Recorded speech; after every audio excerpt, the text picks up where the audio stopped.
గౌరవనీయులైన ముఖ్యమంత్రి వర్యులు రేవంత్ రెడ్డి గారికి నమస్కారాలు సార్. నిన్న అసెంబ్లీలో బాగా చెప్పారు సార్. మీరు ఏమనంటే జీతాలు కూడా నేను అడుక్కొని చేబోతులు తీసుకొని ఇస్తున్నానని. అంత దుస్థితి ఎందుకు పట్టింది? కేసీఆర్ గారు తప్పు చేశారు కాదనట్ల. మరి ఆనాడు అసెంబ్లీ కట్టేటప్పుడు మీరు ఎందుకు అడ్డపడలేకపోయారు? కోర్టు కేసులు ఎందుకు వేయలేకపోయారు? దాన్ని ఎందుకు ఆపలేకపోయారు? ఆపలేదు. సరే, అయిపోయింది. మేము ఎంప్లాయీస్ కట్టే ట్యాక్సీలతోటి మిమ్మల్ని ఉచిత పథకాలు ఎవడు పంచమన్నాడు? ఉచిత పథకాలు ఎందుకు? ఉచిత పథకాలు ఇచ్చి మా జీవితాలు నాశనం చేయమని చెప్పినోడు ఎవరు లేడు కదా. ఎవరు చెప్పారు మీకు? ఉద్యోగస్తులకు బడ్జెట్ ఉంటది కదా. మా జీతాలు మాకున్నప్పుడు మాది మీరు ఇంకా అడుక్కునేది ఎందుకు? వేరే దానికి ఎందుకు ఉపయోగిస్తున్నారు? ఫ్రీ బస్ ఎవరు పెట్టమన్నారు?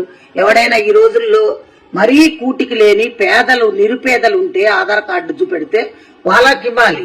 అంతేగాని ఒక కూలోడు బయటకు వస్తే 800 రూపాయలు, 1000 రూపాయలు మగవాళ్ళకి, ఆడవాళ్ళకి 800. అలా సంపాదిస్తున్నప్పుడు అది తీసుకెళ్లి ఎక్కడ పోస్తున్నారు? బ్రాండీ షాపుల్లో పోస్తున్నారు. అదే నువ్వు ఈ ఉచితాలు పెట్టకుండా ఉద్యోగాలు వచ్చే పొజిషన్ లో చేసుండి ఇండస్ట్రీస్ తీసుకొచ్చుంటే కంపెనీల్లో ఉద్యోగాలు వచ్చేవి చేసేవాళ్ళు. అసలు ఇవన్నీ ఎందుకండి? 150 మంది మీరు ఎమ్మెల్యేలు ఎమ్మెల్సీలు అందరూ ఉన్నారు కదా, మీ జీతాలు బంద్ చేసేయండి. మీకు జీతాలు ఎందుకు? 10 కార్లు ఎందుకు? మీ సొంత పైసలు పెట్టుకొని వాడుకోండి. కోట్లు పెట్టందే మీరు ఎమ్మెల్యేలు కావట్లా. అలాంటప్పుడు మీకు అన్ని వసతులు కావాలి, 1వ తారీఖు జీతాలు కావాలి, మీరు ఫండ్స్ కావాలి, మెడికల్ బిల్స్ కావాలి, అన్ని కావాలి. ప్లెయిన్ లో ఊరికనే తిరగాలి, ఇవన్నీ కావాలి. ఇవన్నీ ఎక్కడి నుంచి వచ్చినాయండి? ప్రజల సొమ్మండి, మేం కట్టే ట్యాక్సులు అండి.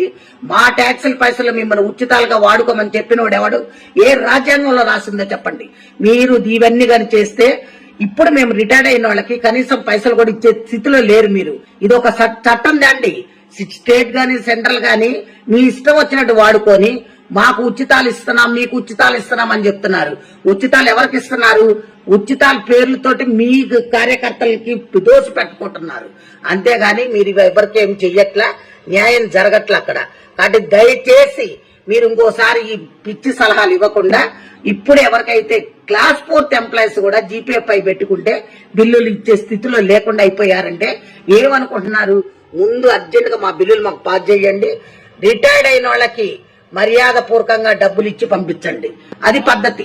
అందరు తిరగబడితే మటుకు ఊరుకునేది లేదు సార్. ఇది మంచిగా ఉండదు కూడా నేను చెప్తున్నా. Thank you.